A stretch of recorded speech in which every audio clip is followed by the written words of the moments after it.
unto whomsoever much is given, of he shall be required. Luke 12:48. That suggests that we are held responsible for the possessions we hold.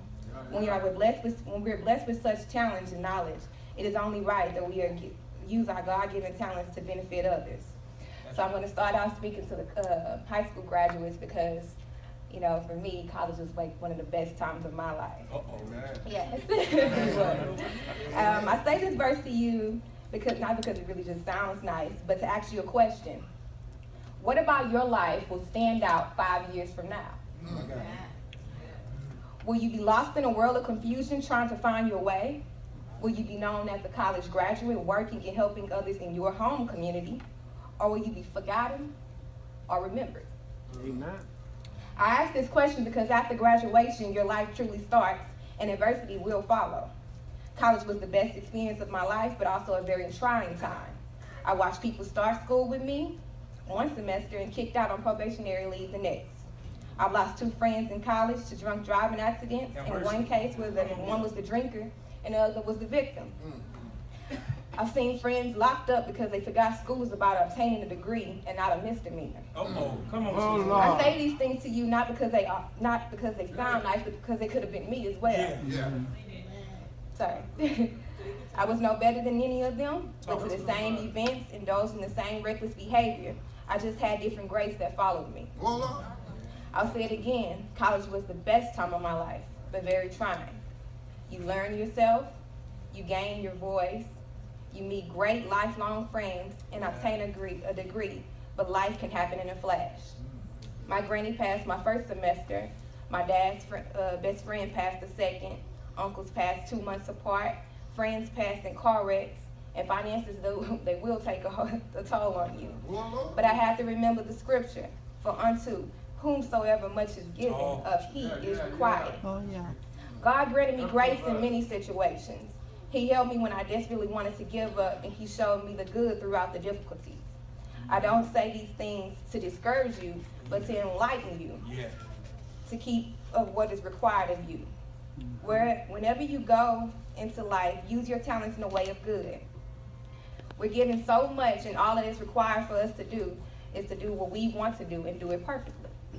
If you want to be a hairdresser, don't settle for a license, obtain a degree, and own your own shop. If you love children, go for your master's. That's what I'm doing right now. I'm going for my master's. Amen. Go for your master's and become a principal and give direction to students that benefit them from a higher standpoint. No matter what your gifts or talents are, find them and use them in a meaningful way. Enjoy yourself in school, but remember that to do what is required of you to do. My first time receiving a refund, it felt like millions in my pocket.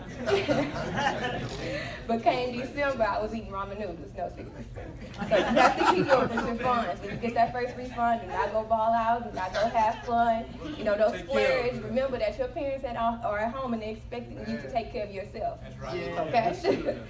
You get to remember their teaching and their upbringing, and don't be afraid to pick up the phone and call them at any time. It was many a times that I picked up the phone and called my mom and dad 2 in the morning, 3 in the morning. Sometimes I just couldn't sleep. Schedule alarms to ensure that you make classes on time and attend every day in your classes, because pop quiz do come up often. You're able to make your own schedule trigger towards you, so you'll have time to enjoy your campus life. Give back to your college community and find extracurricular activities on campus that stem from your gifts. I was in BSA, also known as Black Student Alliance, Women United, volunteered with local schools, joined the campus praise team, and stuck with my spiritual foundation set by my parents. Amen. Most importantly, I found me a church, and I kept close to God. I went to Greater St. Zion